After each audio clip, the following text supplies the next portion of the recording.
자, 34절부터 보면 우리 여자 성도들이 좀 안 좋아할 말씀이 좀 나와 있습니다. 여자는 교회에서 잠잠해라.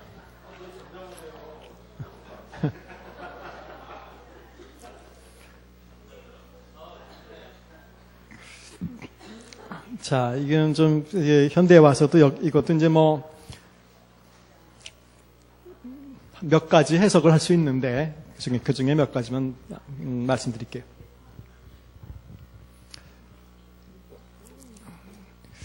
자, 일단 우선 이것을 일단 여자들이 전체적으로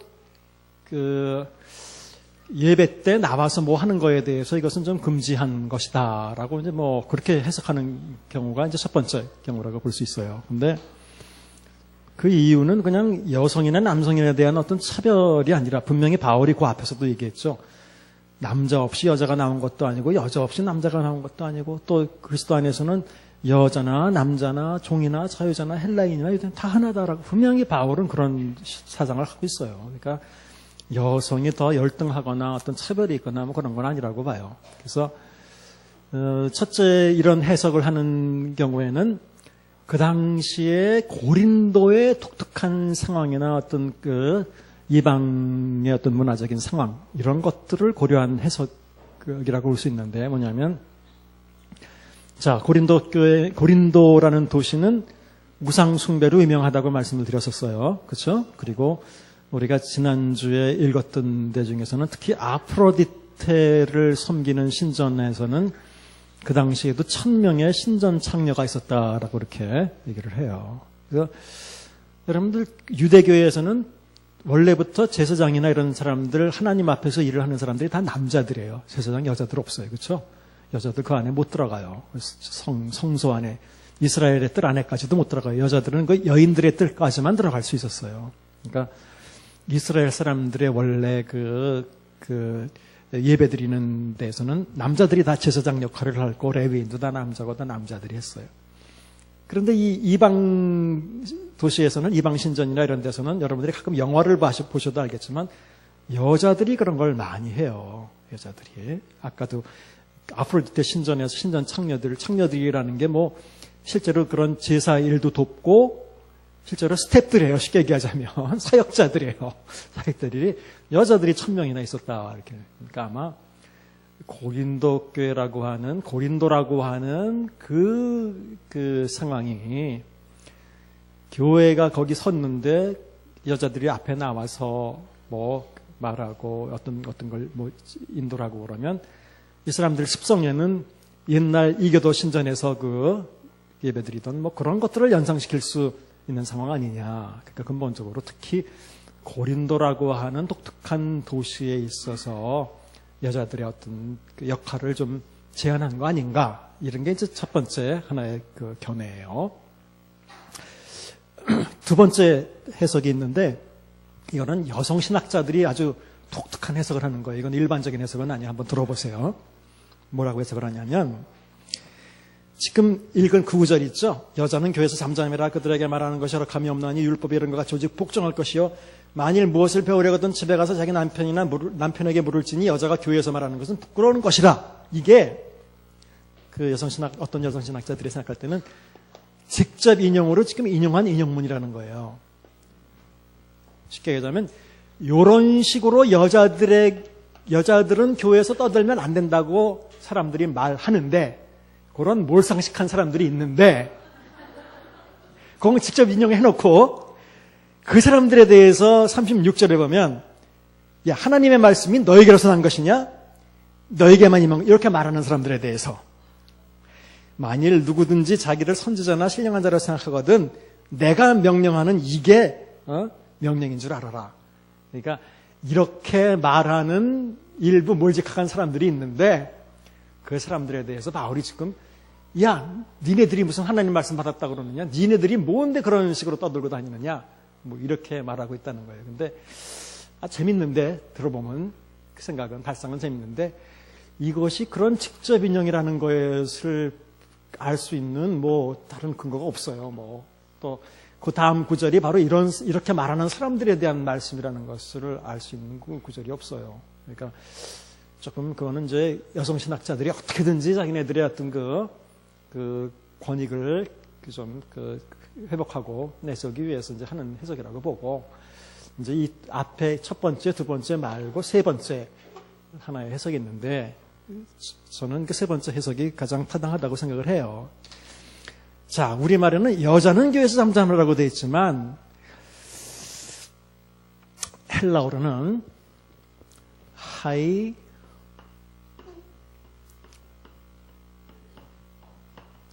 하이구나이케스라고 되어 있어요. 하이구나이케스라고 되어 있어요.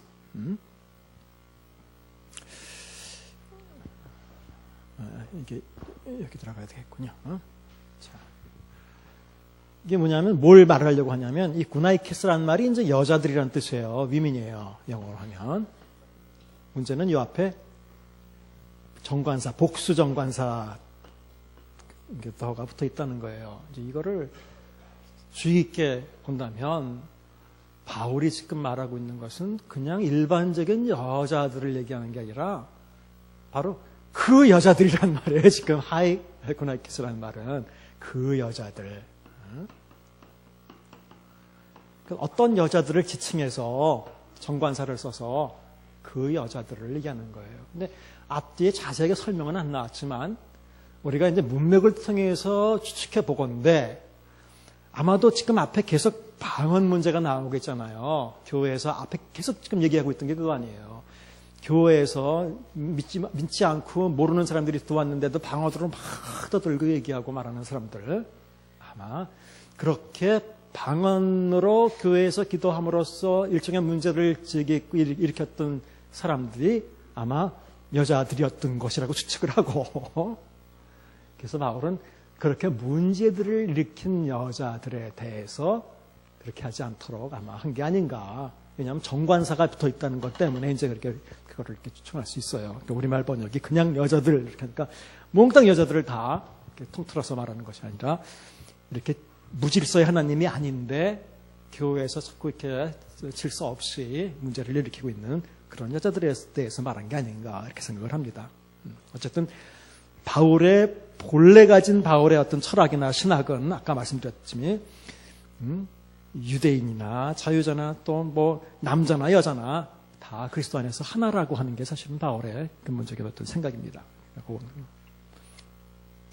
자, 15장은 이제 부활의 장인데, 부활의 장은 부활이 그 당시 예수님의 부활은 믿었지만 사람들이 나중에 부활하는 거에 대해서 믿지 않았던 그 당시 사람들이 있었기 때문에 이게 부활의 장이 있습니다. 이건 그냥 쭉 부활의 사실이다라는 것에 대해서 바울이 여러 번 얘기하기 때문에 그런 내용이기 때문에 여러분들이 그냥 쭉 읽어보시면 될 것 같고, 그냥 한 구절만, 혹시 잘못 오해될 수 있는 한 구절만 여러분들에게 말씀을 드릴게요. 15장 31절, 우리가 많이 인용하는 구절이기 때문에 말씀을 드릴게요.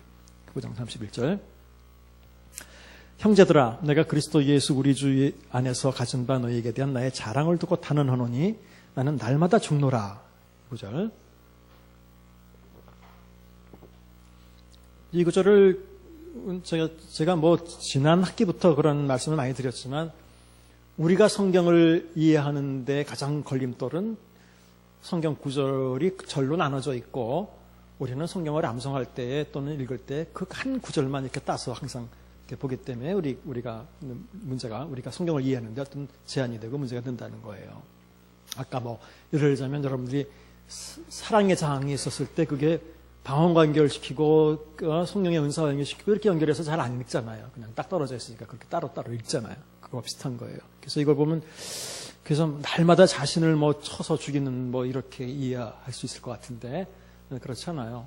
지금 바울을 쭉 보면 무슨 얘기를 하고 있는 거냐면 29절부터 보신다면, 만일 죽은 자들이 도무지 살아나지 못하면 죽은 자들을 위하여 침례받는 자들이 무엇을 하겠느냐. 그 시대에 아마 어떤 특정한 사람들은 죽은 사람들을 위해서 침례를 받으면 그 사람들이 어떻게 잘 된다 이런 이상한 이런 게 있었나 봐요. 그런 얘기를 하고 있는 것이고, 30절 보면 또 어찌하여 우리가 언제나 위험을 무릅쓰리요. 그러니까 바울이 죽을 고생을 다 해가면서 그러니까 위험을 무릅쓰고 전도를 했잖아요. 그러면서 바울이 나는 날마다 죽노라라고 말하고 32절 보면 내가 사람의 방법으로 에베소에서 맹수와 더불어 싸웠으면 내게 무슨 유익이 있으리요. 죽은 자가 다시 살아나지 못하면 내일 죽을 터이니 먹고 마시자 하리라. 그러니까 이게 지금 바울의 논리는 아니 죽고 나서 살아나는 게 없다면 내가 목숨을 걸고 이렇게 전도를 하고 나도 목숨 아까운 거 알고 그러기 때문에 그렇게 하겠느냐 말이니까. 죽어도 언제 죽어도 내가 다시 살아날 수 있다는 거, 부활이 있다는 걸 믿기 때문에 이렇게 항상 나는 목숨을 내놓고 산다. 그러니까 나는 날마다 죽노라는 말이 이제 그런 말이에요. 나는 날마다 죽음에 직면하면서 산다는 거예요. 여기서 죽음이라는 것은 영적인 죽음이 아니라 실제적인 목숨의 위협에 직면하면서 산다. 난 맨날 죽는 거나 마찬가지다. 그렇게 살고 있다는 거예요. 목숨의 위협을 받아가면서 죽음의 그 문턱에 서서 그렇게 살고 있다는 거예요. 그러니까 여기서 날마다 죽는다. 지금 바울이 말하고 있는 고린도전서 15장에 죽는다는 단어가 여러 번 나오는데 한 번도 이거 영적인 면에서 죽는다라고 표현한 적이 없어요. 이게 지금 그런 말을 하는 게 아니에요. 부활이라는 게 몸의 부활을 얘기하는 거죠. 마찬가지예요. 바울이 죽는다는 표현을 계속 15장에서 쓰고 있는 것은 다 실제로 죽는 목숨을 버리는 그것을 얘기하는 거예요. 그러니까 나는 날마다 단언하는데 날마다 죽노라 이렇게 표현은 나는 날마다 죽음의 위협에 직면하고 살고 있다. 난 날마다 내 목숨 다 내놓고 살고 있다. 이런 뜻이에요. 오늘 죽어도 좋으니까. 왜냐하면 죽으면 또 부활할 수 있으니까 부활이 있다는 신앙 때문에 나는 지금 목숨에 대해서 언제든지 내놓을 수 있는 그런 입장을 가지고 또 그렇게 죽음에 직면하면서 살고 있다. 그런 뜻이에요. 자기도 부활이 없다면 그러지 않았을 거라는 거예요. 나도 부활이 없으면 먹고 마시고 그러지 않겠느냐 말이니까 살아나지 못하면. 그래서 여기서 날마다 죽는다는 얘기는 뭐 자신의 몸을 쳐서 뭐 맨날 그런 영적으로 뭐 그런 삶을 산다는 의미가 아니에요.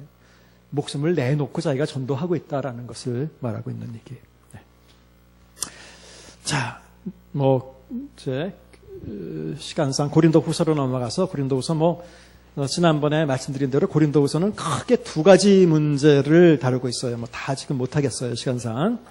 크게 두 가지라는 것은 바울의 그 사도권 문제. 이것은 여기 거짓 사도들이 들어와서 고린도 교회를 이렇게 흐트러놨어요. 그러면서 고린도 교인들을 고린도 교인들이 여기 이제 막 휩쓸리고 문제가 생겼어요. 그래서 이것이 이제 하나의 문제이고, 두 번째는 소위 섬김 헌금, 오늘 유인물 나눠드린 대로 이것을 모금하러 바울이 다니는데 이것을 미리 준비할 수 있도록 바울이 얘기를 했어요. 그러니까 이 섬김 헌금에 대한 문제는 아마 신약 성경에는 유일한 헌금에 대한 이야기예요. 유일한 헌금의 얘기예요. 신약 성경에.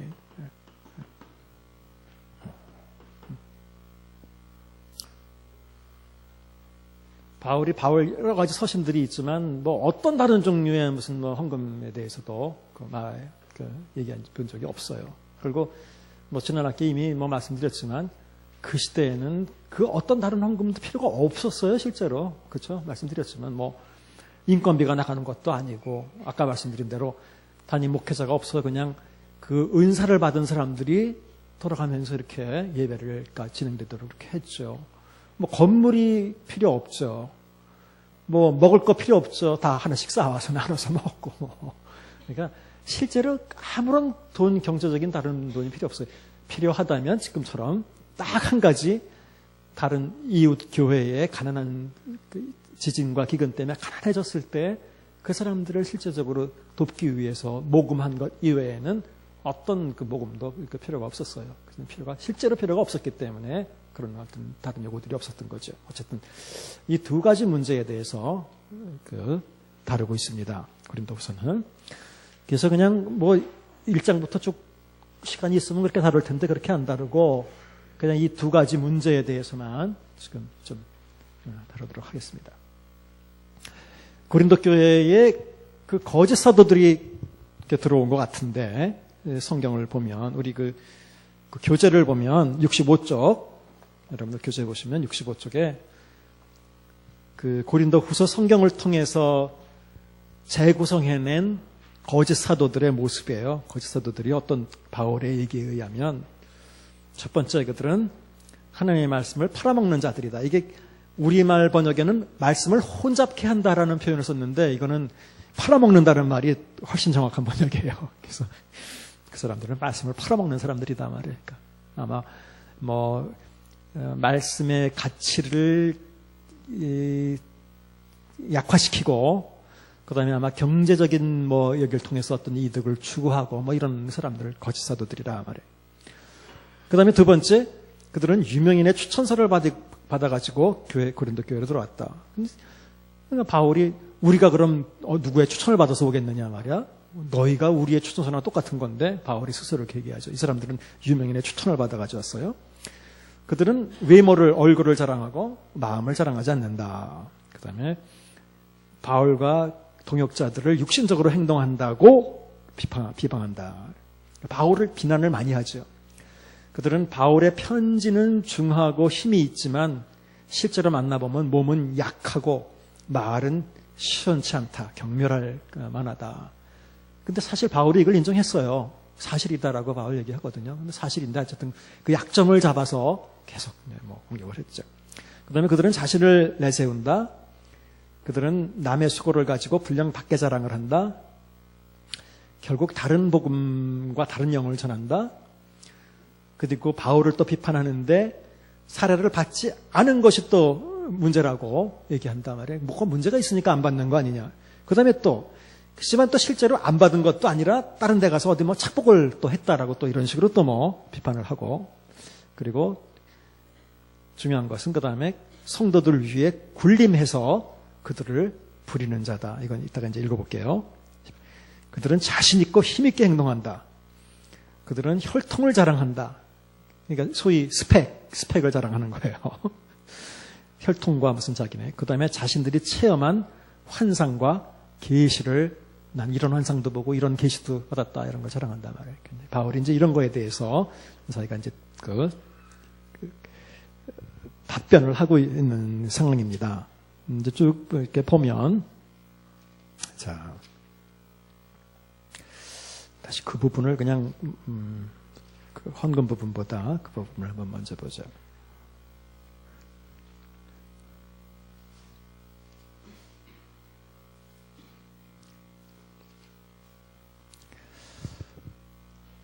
어, 11장, 그냥 한 뒷부분을 그냥 잠깐 몇 부분만 보죠. 11장 20절 보시면,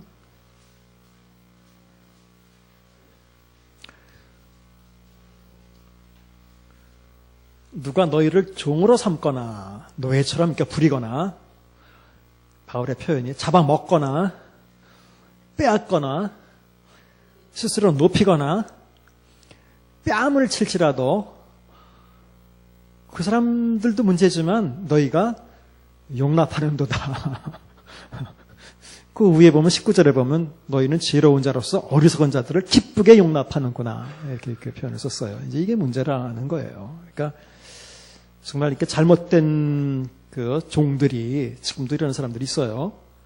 막 노예처럼 성도들을 부리거나 위에 군림하거나 잡아먹거나 빼앗거나 또 스스로 높이거나 뺨을 칠지라도 이런 사람들을 용납하면 안 돼요. 아시겠죠?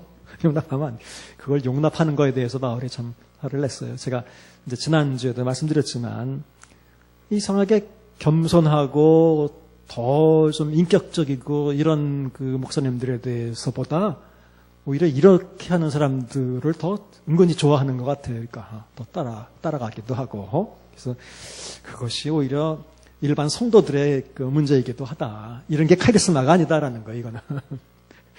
이러면, 카리스마 있다 이러니까 아니라는 거예요, 이거는. 이건 아주 무례한 것이고, 이것은 참 잘못된 그 종의 자세라는 거예요. 그러니까 바울이 그들은 이제 스펙을 자랑한 거죠. 그들이 히브리인이냐? 나도 그러하고. 그들이 이스라엘인이냐? 나도 그러하고. 그들이 아브라함 후손이냐? 나도 그러하단 말이에요. 그들이 그리스도의 일꾼이냐? 정신없는 말을 하거니와 나는 더욱 그러하도다. 제가 이제 이 뒷부분은 언젠가 제가 그 예배 때 제가 설교로 사실은 다룬 적이 있었어요. 이게 지금 논리를 잘 보세요.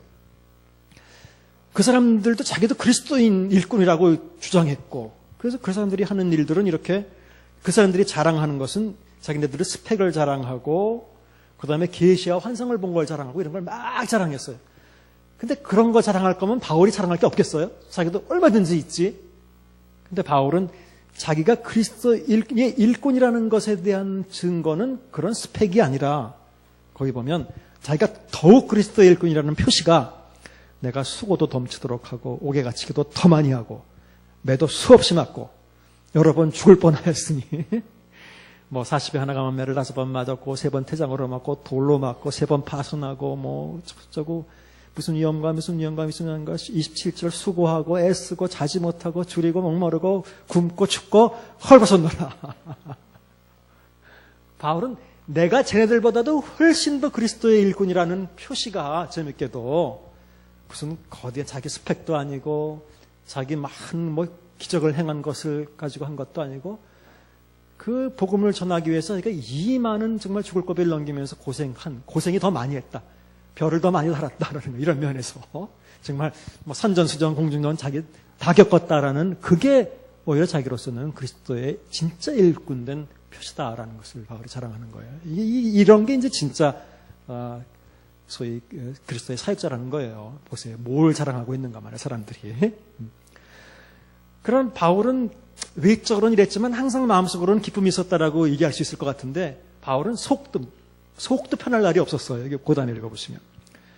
이외의 일은 고사하고 아직도 날마다 내 속에 눌리는 일이 있으니 곧 모든 교회를 위해서 염려하는 것이라. 이 염려가 떠나질 않아요.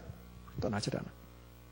그래서 누가 약하면 내가 약하지 아니하고 누가 실족하게 되면 내가 막 탄다 그랬어요. 우리는 애 탄다고 이렇게 번역을 했는데 애자는 원래 없고 그냥 타고 막 사람이. 그러니까 저는 이제 뭐 학교에서도 이걸 설교를 하면서 제목을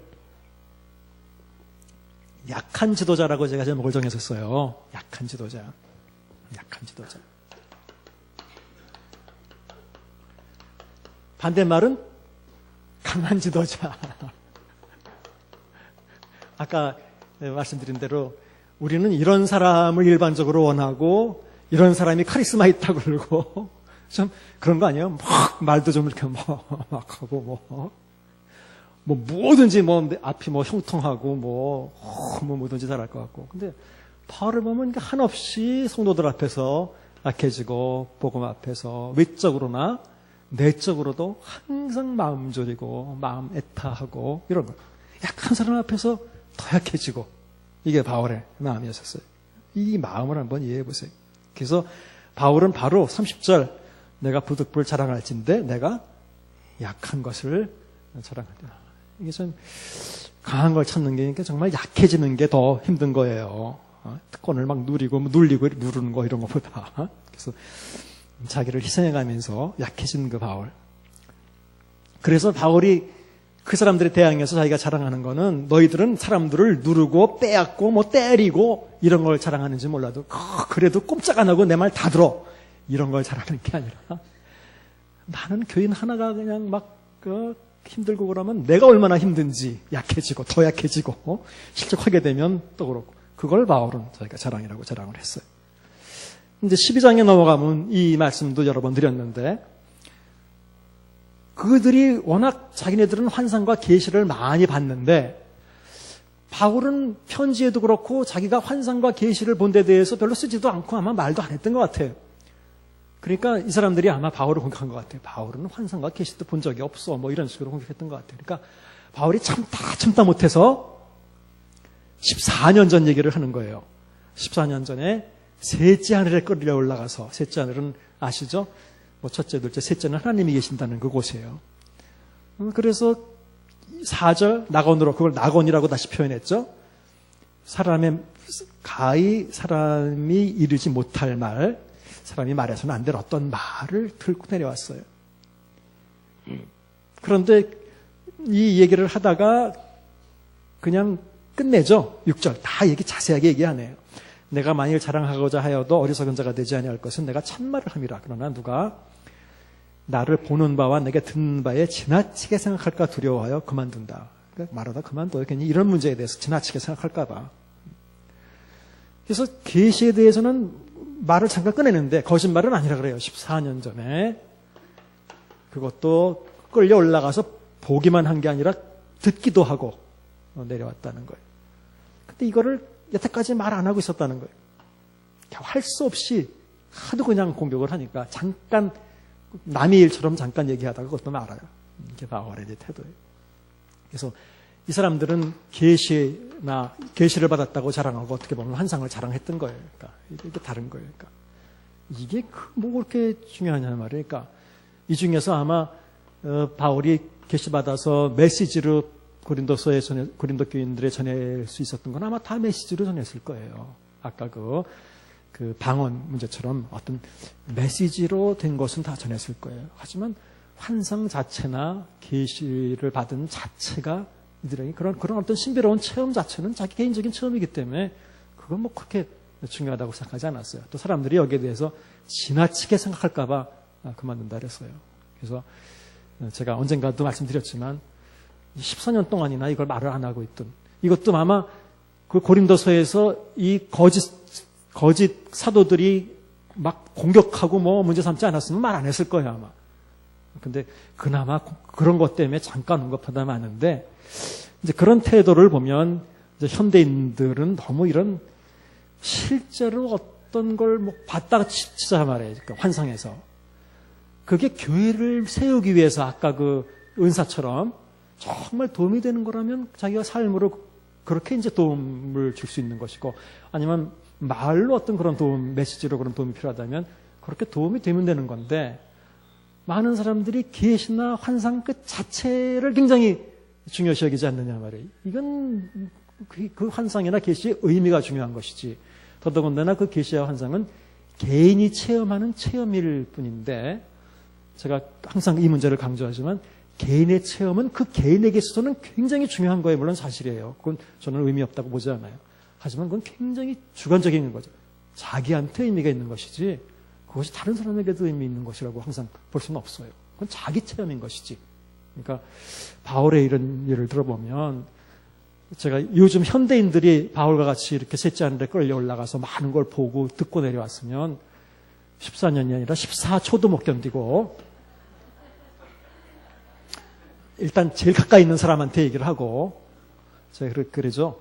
아마 14개월 후에는 세계를 순회하면서 강사가 되어서 내가 본 천국 뭐 해가지고 강연하고 돌아다닐 거라 이렇게 얘기하죠. 그러니까 이게 바울의 어떤 이런 걸 대하는 태도와 다른 거예요. 그러니까 바울은 그러니까 쭉 보면 바울이 자랑할 만한 게 남들이 일반 사람들이 자랑할 만한 게 얼마나 많은데 사실 바울이 병 고친 것만 해도 이 사람들보다 훨씬 더 많을 거 아니에요. 교회를 얼마나 많이 세웠어요. 많은 능력도 많았잖아요. 그러니까 그런 것만 다 말해도 또 자기가 배운 것도 많고 이런 체험도 많았고 근데 바울은 이런 거에 대해서 그런 것은 자랑할 게 아니라고 이렇게 말했어요. 오히려 진짜 자랑하는 거는 이제 자기 육체에 고질병이 있었는데 기도했더니 낫다라는 걸 자랑하는 게 아니라 기도했더니 안 낫다라는 걸 자랑하는 거예요. 이건 너무 재밌는 거예요. 기도했더니 안 낫다라는 걸 자랑하는 거예요. 그러니까 어디서 이제 간증하는 사람들을 불러올 때도 저는 학교에 있을 때도 그 외부의 강사들을 많이 불러오는데 뭐 죄송하지만 뻔한 거예요. 진짜 우리가 뭐 군대에서는 영화 보면 뻔한 얘기잖아요. 네? 쌍권 정원 두 자루다 뭐 이런 영화. 단검은 짧다 뭐 이런 거잖아요. 그러니까 너무 뻔한 얘기만 하잖아요. 뭐 그래서 이렇게 해가지고 저렇게 해가지고 뭐 교회가 이렇게 커졌다. 뭐 병이 있었는데 기도했더니 낫다. 너무 당연하게 아는 얘기, 뭐 뻔한 얘기. 그것도 와서 또 간증하고. 그러니까 그런 간증이 아니라 좀 바울과 같은 간증을 좀 들어야 이게 진짜 사람들에게 간증이 되는 거예요. 난 10년, 20년을 목회를 했는데 시골에서 교인들이 지금 10년 전보다 줄었다 몇 명이 더. 그러니까 현실이 그럴 수 있는 거예요. 실제로 그래요. 시골엔 사람들 다 떠나잖아요. 근데 중요한 건 난 여기에 대해서 한 번도 신뢰해 본 적이 없고 내가 교회를 농촌을 떠나겠다는 생각도 해본 적이 없고 난 이게 하나님이 주신 사명이라고 생각해서 난 앞으로 일생도 여기서 나는 교인들이 더 떠난다고 해도 한 명만 남아도 나는 여기서 목회하다가 하나님께 부르심을 받고 가겠다. 이런 간증이 진짜 학생들한테도 도움이 되는 간증이지. 그 뻔한 얘기 그런 얘기만 들으면 이게 문제 생겨요, 진짜로 그것은. 그러니까 교인들도 그래요. 신학생들뿐 아니라 맨날 뭐해서 잘 되고 뭐해서 낫고 뭐해서 그런 얘기만 들으면 안 돼요. 그건 오히려 우리에게 문제가 될 수도 있어요. 저 사람들은 다 난다 그랬는데 왜 난 안 되나? 오히려 내가 이게 문제가 많은 거 아닌가? 이런 생각만 들어요, 잘못하면.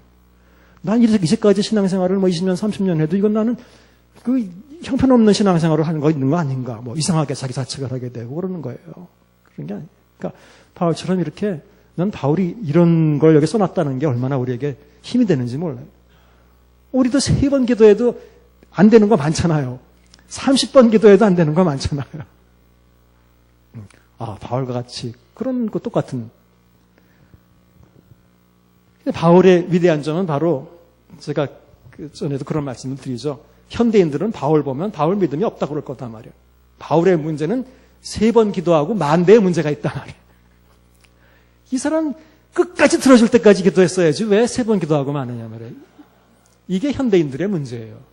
바울의 위대한 점은 바로 3번 기도하고 아닌 거는 아니다라고 정말 하나님 앞에서 내놓을 수 있었다는 게 바울의 위대한 점이에요. 그런 게. 그래서 이럴 때 정말 있는 그대로 받아들이고 그것을 내 은혜가 내게 족하도다. 이게 이제 문제. 바울은 내 은혜가 내게 충분하다. 이런 말을 들었는데 우리가 이런 말을 못 들어요, 스스로가. 하나님 아무리 내 은혜가 내게 족하다 해도 아닙니다. 아직 모자랍니다. 내가 원하는 대로 돼야 이게 은혜가 족한 거지. 이게 차이점인 거예요, 결국은. 그러니까 바로 우리 참 하나님 앞에서 내가 안 해야 될 거, 그렇죠? 더 이상 하지 않아야 될 거, 끝까지 해야 될 거, 이런 것들을 구분을 해야 되는데 우리는 그냥 끝까지 하나님을 어떻게 흔들어서라도 뭘 해야 된다. 바울은 바로 오히려 자기의 이런 약한 부분이 있어야만 자기가 그걸로 인해서 하나님과 항상 연결돼 있고 그것 때문에 항상 자기를 올바로 볼 수 있고 하나님 앞에서 겸손해질 수 있고 또 반대로 하나님이 나에게 강하게 역사할 수 있고 그것 때문에 이걸 기뻐한다고 나중엔 얘기를 하고 이걸 오히려 자랑한다고 바울이 얘기를 했죠. 그렇죠? 바울은 이건 부득불 자랑할진데 약한 걸 자랑한다고 해놓고 그래서 10절 바울이 12장 10절 그러므로 내가 그리스도를 위하여 약한 것들과 능욕과 궁핍과 핍박과 곤고를 기뻐하노니 이는 내가 약한 그때의 강함이라. 이게 전 바울 서신을 읽으면서 바울이야말로 정말 우리에게 그 차원 높은 신앙이 어떤 것인지를 항상 이렇게 보여주고 있어요. 그러니까 항상 여러 번 그런 말씀을 드렸겠지만 우리는 어쨌든지 우리 삶에 약한 것은 강한 것으로 극복돼야 되고 궁핍이나 핍박이나 이런 게 없어야 되고 형통으로 우리에게 주어져야 되고 이렇게 돼야 우리는 그 올바로 그리스도인 생활을 할 수 있고 은혜 받은 사람이라고 이렇게 생각할지 모르겠어요. 근데 바울은 그렇지 않고 오히려 있는 그대로가 이런 것들을 기뻐함으로 그냥 극복하는 그런 그 사람이 바울이었다는 걸 볼 수 있습니다. 어쨌든 바울은 자기를 공격하는 그런 스펙이나 이런 여러 가지 외적인 걸 가지고 공격하는 사도들에 대해서 아주 재밌게도 나는 너희들보다 더 높은 스펙을 가지고 있다라고 맞장구 치지 않고 역설적으로 정반대로 너희들은 강한 지도자냐? 그럼 나는 아주 한없이 약한 모습, 병도 나는 안 낫고 나는 고생도 더 많이 하고 이런 지도자라는 거 그걸 통해서 자기가 참 지도자라는 것을 오히려 변호하고 있어요. 자, 그 다음에 좀 이제 남은 시간 동안 그 헌금에 대해서, 섬김 헌금에 대해서 바울이 얘기하는 걸 좀 잠깐 보도록 하겠습니다. 이건 이제 9장부터 좀 자세하게 나옵니다. 거기 보면, 자, 오늘 나눠드린 유인물에 보시면요. 바울이 8장에서 9장까지 소위 가난한 자들을, 가난한 교회를 위해서 모금을 하면서 그 자기가 모금하는 일에 대해서 용어를 쓰는데 재밌게도 헌금이라는 단어를 한 번도 사실 안 쓰고 우리말로는 연보라고 번역했지만 재밌게도 그 둘째 그 단어에서 보시면 우리말로 연보라고 번역된 단어는 헬라어로는 3가지예요. 이렇게 세 가지 단어를 다 그냥 어떻게 번역하기가 힘드니까 다 연보라고 번역을 해놨어요. 그러니까 정확하게는 연보라는 단어는 안 나와요. 또 그러니까 뭐 특별한 용어가 없어요. 이걸 쓰면서 구제라고도 안 그랬고 그 중에 이제 몇 가지 6가지 용어를 여기 썼는데 재밌게도 6가지를 보면 바울의 마음을 알 수 있어요. 바울은 일단 첫 번째 이걸 은혜라고 표현해요. 너의 은혜. 근데 이 도움을 받는 사람들이 이걸 받아서 헌금을 받아서 하나님께 은혜다. 그건 이해가 되는데 재미있게도 바울은 주는 사람들에게 이런 표현을 쓰는 거예요. 은혜라. 주는 게 은혜라는 거예요. 근데 그게 재밌어요. 이걸 은혜라고 표현했어요. 나눠주는 거를. 은혜라는 단어를 그렇게 여러 번이나 써서 자기가 모금하는 일을 하나님의 은혜라고 표현했어요. 그냥 값없이 나눠주는 거니까. 그 다음에 한 3번은 관대함, 너그러움이라는 표현을 했어요. 이걸 우리말로는 연보라고 번역을 해놨어요. 그 다음에 2번은 성도 섬기는 일. 저는 이제 이게 그래도 좀 구체적인 표현이잖아요. 나머지는 은혜, 관대함, 풍성함, 축복 이런 건 구체적인 표현이 아니고 좀 굉장히 조금 이렇게 그냥 포괄적인 이렇게 표현 아니에요. 그래도 그나마 성도를 섬기는 일이라는 표현을 이게 저는 참 좋은 표현이다 이렇게 생각을 했어요. 거기도 써놨지만 그래서 이 바울이 성도라는 단어는 말씀드렸지만 한자가 그대로예요. 헬라어로도 그렇게 써요. 호이 하기오이라고 그래서 saint예요. 영어로 하면 거룩한 사람들이라는 뜻이에요. 그대로는 거룩한 자들, 성도를 섬기는 일이다. 말 그대로 거룩한 자들을 섬기는 일이다 말이야. 모시는 일이다 말이야. 자, 이 표현이 얼마나 여긴 가난한 자들이라는 표현 안 나와요. 뭐 비참한 사람들이라는 표현 안 나와요. 무슨 한심한 사람들이라는 표현도 안 나와요. 그 다음에 그 사람들을 뭐 돕는 일이라는 표현도 잘 안 나와요. 돕는 일 이런 것도 아니고 구제하는 일 이런 것도 안 나와요. 아니 이거를 우리가 돈을 모아서 도와주면서도 이게 내가 은혜 받는 일이라고 얘기를 하고 있고 바울은 이런 걸 할 때도 저 사람들 가난한 사람들을 뭐 어떻게 뭐 거룩한 그 사람들을 섬겨주는 일이라고 그렇게 표현해요. 이게 주는 사람 입장에서 이런 태도를 가지고 있다는 게 얼마나 대단한지 몰라요. 그다음에 뭐 풍성함, 그냥 축복이란 율로기아라는 건 축복이에요. 그다음에 바울이 이 헌금 모금하는 행동을 섬김의 봉사 그냥 이렇게 표현해요. 사실 여기는 아까 여기 제가 써놓은 대로 구제한다는 표현도 없고 돈을 지칭하는 어떤 표현도 없어요. 도와준다는 표현도 없어요. 그러니까 의도적으로 바울이 저는 이렇게 했다고 생각해요. 참 얼마나 그렇게 배려하면서 사려 깊게 저 사람들을 이렇게 또 주는 사람들도 자만하지 않고 받는 사람들도 자존심 상하지 않게 정말 아름답게 주고 아름답게 받을 수 있게 그렇게 노력하는 바울의 모습을 볼 수가 있어요. 자, 그 다음에 이제 그 9장에서 쭉 보면 일단 바울은 마케도니아 사람들이 어떻게 이 일을 준비했는지에 대해서 먼저 그 얘기를 합니다. 그래서 9장 2절 같은 데 보면 마게도니아인들에게 아가야에서는 1년 전부터 준비하였다는 것을 자랑하였는데 뭐 이런 표현이 있어요. 그러니까 이걸 하기 위해서 1년 전부터 바울이 가기 1년 전부터 다 준비해놨다는 거예요. 그래서 너희들도 좀 그렇게 준비하는 게 좋겠다라는 얘기를 이렇게 미리 준비하라는 얘기를 여러 번 바울이 합니다. 5절에 봐도 연보를 여기서 연보라는 말은 미리 준비하게 하도록 고민하는 것이 필요하다라는 거예요. 그래서 미리 준비해야 이게 지금 9장 아니라 사실은 8장부터 해야 되는데 자 8장을 다시 잠깐 넘어와서 그 뒤에는 구체적인 마게도니아 교회들에게 주신 은혜 아까 말씀드렸죠. 은혜라는 단어를 썼다는 거. 그래서 그들은 환난과 극심한 가난 속에서도 풍성한 자비로움을 관대함을 보냈다. 연보라는 단어는 거기 사실은 없어요. 관대함을 보였다라는 뜻이고 그리고 보시면 3절에 보면 힘에 지나도록 자원하여 힘에 지나는 거 지나는 건데 강요해서 하는 게 아니라 자원해서 했다라는 게 중요한 얘기고, 그 다음에 이 은혜와 성도 섬기는 일, 자, 뭐 어디 구제하는 일이라고 표현 안 하죠. 성도 섬기는 일에 참여함에 대해서 우리에게 간절히 구했다. 이게 무슨 말이냐면 제발 우리도 그 일에 동참하게 해달라고 간절하게 부탁했다는 거예요. 거꾸로. 제발 우리 돈 좀 주어서 우리도 좀 성도 섬기는 일에 좀 동참하게 해달라고 오히려 간절하게 부탁했다는 거예요. 이게 누가 누구에게 지금 구하는지 모르지만. 그 다음에 5절 참 멋진 표현이죠. 우리가 바라던 것뿐 아니라 이 표현은 기대도 못했는데, 우리는 거기까지는 기대도 못했는데 그들이 먼저 자신을 주께 드리고 하나님의 뜻을 따라 우리에게 주었도다. 얼마나 참 준비해서 했죠. 자원해서 했죠. 자기네들이 그냥 우리도 거기 동참하게 해달라고 막 간절하게 구해서 했죠. 그 다음에 하나님께 자신을 먼저 드리고 그대로 했죠.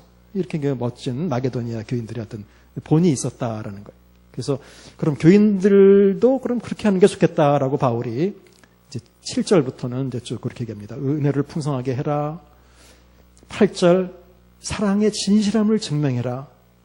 사랑이라는 게 아까 목사님도 말씀하셨죠. 입으로만 하면 뭐 3천만이다. 그러니까 바로 그거예요. 사랑의 진실함을 증명하는 방법은 이건 실제로 물질을 주는 것이다 말이에요. 그러니까 10절 보면 마찬가지 1년 전부터 준비해서 해라. 1년 전부터 준비. 그때 가가지고 이렇게 모아서 이런 게 아니라는 거니까 1년 전부터 준비해서 해라 말이에요. 11절 있는 대로 해라. 12절 할 마음만 있으면 있는 대로 받으시는데 없는 것은 받지 않는다. 자, 근데 이걸 잘 읽어보시면 할 마음만 있으면 있는 대로 받으실 터이요. 근데 주어가 누가 받는 거예요? 누가? 네? 할 마음만 있으면 받으실 터이요라는 말이 누가 받는다는 거예요? 근데 우리말 번역에도 받으실 터이요라고 돼 있으면 사람을 얘기하는 게 아니겠죠? 이건 하나님을 가리키는 말이에요. 이 말이 무슨 말이냐면 우리가 다른 사람을, 가난한 사람을 돕기 위해서 참 준비해서 모금하는데 실제로 이건 누가 받느냐? 하나님이 받으실 만한 헌금이 되어야 된다라는 거예요. 이거 얼마나 이 태도를 보세요. 누가 누구를 단순히 도와주는 이런 문제가 아니라는, 정말 하나님이 받으실게 해야 된다는 거예요. 13절에는 뭐 이렇게 해가지고 뭐 너네들은 힘들게 만들고 저 사람들은 뭐 편하게 살게 이렇게 만드는 건 아니다. 하나님의 원칙은 같이 골고루 이렇게 잘 사는 게 아니에요. 없이 그렇게 만드는 거다. 넉넉한 거 가지고 보충해주고 그렇게 만드는 거다라고 이렇게 해요. 그 다음에 8장 16절 이하부터는 미리 준비해서 하라는 얘기를 굉장히 이제 여러 번 합니다. 그래서 자기네들도 이제 조심스럽게 하고 9장 2절 아까 읽은 9장 2절에 보면 1년 전부터 준비했다. 3절도 내가 말한 것 같이 준비하게 하렴이라. 5절도 너희가 전에 약속한 연보란 단어는 없다 그랬어요. 그냥 뭐 축복 이런 뜻이에요. 거기는 미리 준비하게 해라. 이 축복을 미리 준비하도록 해라 말이에요. 그러니까 여러 번에 걸쳐서 정말 미리 준비해. 이게 진짜지. 마음에 손을 거지. 그날 그러니까 뭐 우리는 안 그러지만 과거에 그 일반 예배 때는 설교 끝나고 헌금 돌리죠. 이거 무슨 설교에 대한 강사료도 아니고 그날 은혜를 많이 받느냐, 설교에 뭐 많이 받느냐 안 받느냐에 따라서 헌금 획수가 확 달라지고, 이거 참 잘못된 생각이죠. 미리 준비해서 내가 하나님께 이미 받은 은혜에 대해서 감사하는 마음으로 와서 드리고 시작하는 게 정상적인 것이지, 이건 들어보고 조금 괜찮으면 더 내고 아니면 덜 내고, 이건 잘못된 신앙이에요. 이거는 그러니까 그것은 와서 우리 교회처럼 오면서 바로 준비해서 오면서 이렇게 드리는 게 정상적인 거예요. 그러니까 성도를 돕는, 섬기는 일도 마찬가지라는 거예요. 미리 준비해야 돼요. 자, 그래야 억지가 아니라 진짜 이것은 영구다운 것이다. 6절, 이것이 곧 적게 심은 자는 적게 거두고 많이 심은 자는 많이 거둔다 하는 말이로다. 자, 이걸 문맥을 잘 읽어보시면 이것이 곧 그 의미다라고 그랬는데, 많이 심고 적게 심는다는 것이 바울이 지금 양을 얘기하고 있는 게 아니라는 걸 금방 아시겠죠? 바울은 진짜 많이 내면 많이 받고 적게 내면 적게 받고 이런 의미가 아니에요. 잘 준비해서 내는 게 많이 심어서 많이 거두는 거고, 준비하지 않고 내는 것이 적게 심고 적게 거두는 거예요. 그러니까 바울의 지금 논리를 잘 보세요. 이걸 가지고 잘못 생각하면 안 돼요. 많이 내라는 얘기가 아니에요. 준비해서 내라는 얘기예요. 준비해서. 그 다음에 7절 마음에 정한 대로 하고 부득불 그냥 억지로 내지 말아라 말하는 얘기예요. 그리고 그 다음에 이제 11절 너희가 모든 일에 넉넉하여 너그럽게, 여기도 연보라는 것도 관대함이에요. 관대함을 보여줘서 그들이 우리로 말미암아 누구께 감사해라? 하나님께 감사해라. 이건 궁극적으로 그들을 도왔을 때, 그들에게 그 헌금을 전달했을 때 그들이 자신들한테 미안하고 고맙다라는 그런 마음은 뭐 없진 않겠죠. 당연히 그렇지만 궁극적으로 하나님께 감사하도록 그렇게 만들어야 된다라는 거예요. 우리가 무슨 뭐 생색내고 뭐 우리가 얼마 도와줬는데 그렇게 하지 않고, 이렇게 해서 정말 아름다운 헌금이 이제 이루어지는 겁니다. 그래서 이제 쭉 뭐 거기 제가 쭉 써놨으니까 거기 이제 마지막 표를 보시면 결국 하나님은 뭐 고린도 교회만 있는 게 아니라 다른 교회들도 있죠. 고린도 교회나 다른 교회들을 통해서 예루살렘 성도들을 이렇게 섬기도록 그렇게 하셨어요. 그래서 그 섬기도록 했는데 하나님이 고린도 교회에 그 섬기는 마음을 주신 거는 은혜라고 표현했어요. 그게 은혜다 말이에요. 누구를 섬길 수 있도록 해준 게 은혜다라는 거예요. 내가 뭘 받아서 은혜가 아니라. 오히려 그것은 너그러움이고 풍성함이고 고린도 교회에서 이들에게 하는 것은 축복이고 또 성도를 섬기는 일이다 말이에요. 그리고 바울과 그 동역자들이 이 일을 중간에서 맡아서 하고 있는데 그것은 역시 봉사의 섬김이다.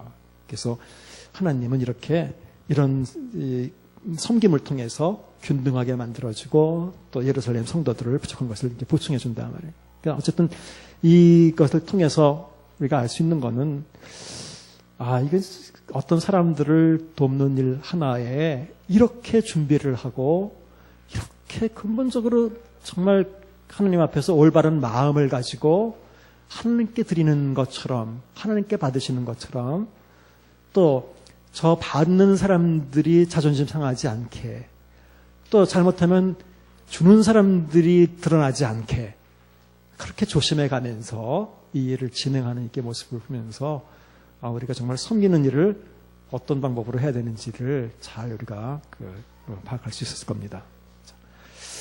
자, 시간상 여기까지 하고 다음 주에는 로마서를 하도록 하겠습니다. 감사합니다.